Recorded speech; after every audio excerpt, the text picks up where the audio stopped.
With her compelling narratives and profound insights into personal development, Catherine Crick has become a sought-after figure in both spiritual and secular arenas. She's joining us this morning, author of Secret of the Anointing. Good morning. How are you? Good morning. I'm amazing. Wonderful. Wonderful to have you here. So I want to just start off with, how did you find the courage to do what you feel you are not equipped to do? Yes. So I found that true confidence is not about feeling confident, but despite the feelings of fear and feeling like I can't do this, you push past those fears and you do it anyway. I found that we have more strength than we realize. I could not speak in the public very well. Public speaking was my biggest fear and weakness. But I had this great conviction that I was called to be a minister. I was called to speak in front of many people for God. And so it didn't matter how I felt. I just had to do it. And so for 3.5 years, I would get up in front of people, starting with just a couple. Then it grew to like 20. And we had 10 the next year, 5 the next year, 2 the next year when COVID hit. And all through that time, I felt so inadequate. I felt like I wasn't good enough. I would compare myself to other people and feel like I'm not powerful. I'm not a good speaker. I don't know really. I don't think people are blessed, but I just kept going and preaching anyways.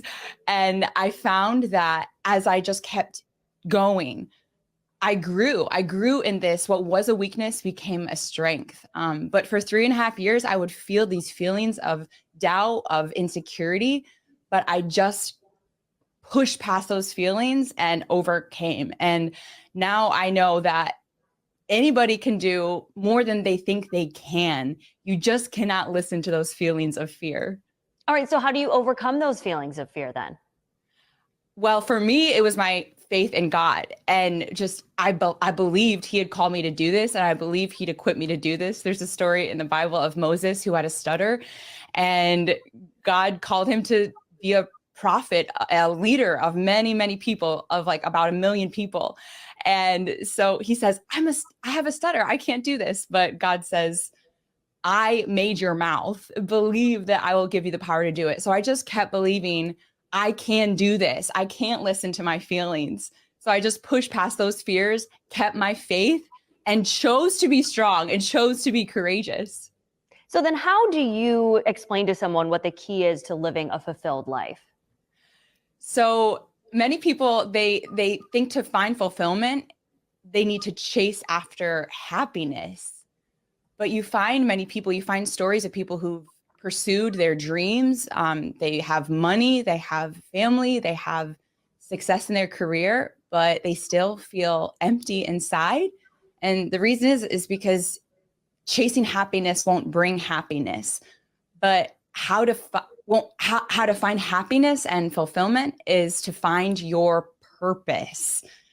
And that's your purpose is to make a difference in this world, to be an inspiration to other people, to love others, to be a light to others, to not be about yourself. If you're thinking too much about yourself, you're never going to feel that happiness and contentment. And for me, I needed God's strength to do that. I've found fulfillment in finding my purpose, but I needed God's strength and direction to show me what that purpose was and give me the strength to do it, because it wasn't easy to do to do what I'm called to do. Wonderful. Thank you so much for spending some time with us today. Yes, thank you for having me.